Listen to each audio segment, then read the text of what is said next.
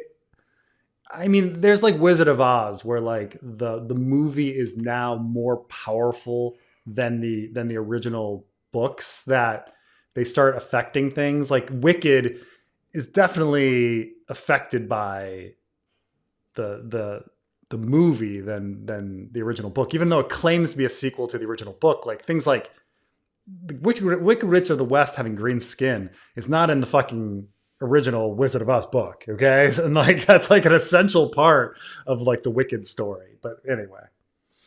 Well, I need to defend George for a minute here, because your series sometimes can live and die on a bad adaptation, right? So, for example, Harry Potter was phenomenal way before the movies came out. Okay, fine, that doesn't count. But Aragon, the book about the dragons, that popularity went downhill after the lackluster movie adaptation. I don't know if you ever saw that. Sure, but I think when people looking back, they'll only remember Aragon the book. Like they'll just be like, yeah, and there's the shitty adaptation. I don't know about that.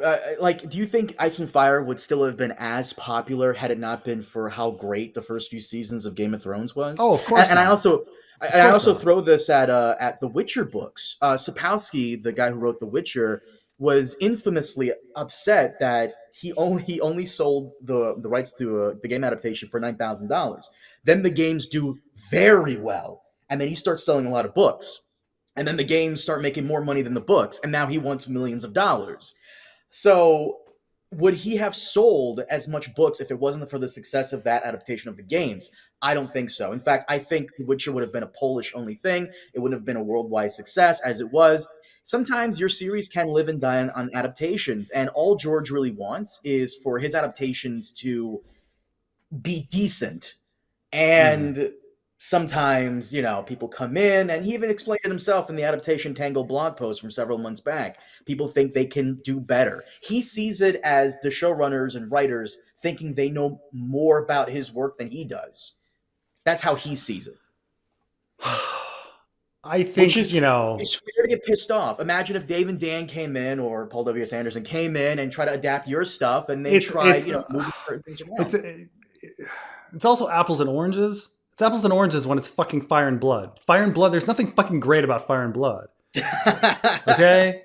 There's nothing fucking genius about Fire and Blood. When we're talking about Ice and Fire or Dunk and Egg, like I'd be like, okay, that's finely crafted, wonderful writing. But when you're talking about like Fire and Blood, like who gives a fuck? Like you crapped that out in an afternoon, like whatever. Because we did a podcast, which I'll put out tomorrow. You clearly do, because on our podcast, I asked you, do you think Fire and Blood is not salvageable because of that whole Helena Damon sequence? And at first you're like, no, it's still salvageable. And then I reminded you what you said months ago, and you're like, never mind, it's not salvageable. So it matters to you too, because that scene wasn't in Fire and Blood, but it was in the show. Sure, but this is like, I mean, you're faking a connection there. Like in Fire and Blood, there's no scene of like somebody pulling down their pants and shitting on Rhaenyra's face. Okay. And therefore, if like someone did that in the show and I was like, oh, it's not salvageable, like you'd be like, oh, see, it's because they changed Fire and Blood. No, they changed Fire and Blood with something bad. They included something bad. The Helena prophecy stuff is bad. Like that's just like that makes it unsalvageable. Not that they changed Fire and Blood. You can change Fire and Blood as much as you want, but they changed it in a very poor situation, in a very poor way. Very, very poor way. Like I think the prophecy stuff ruins everything.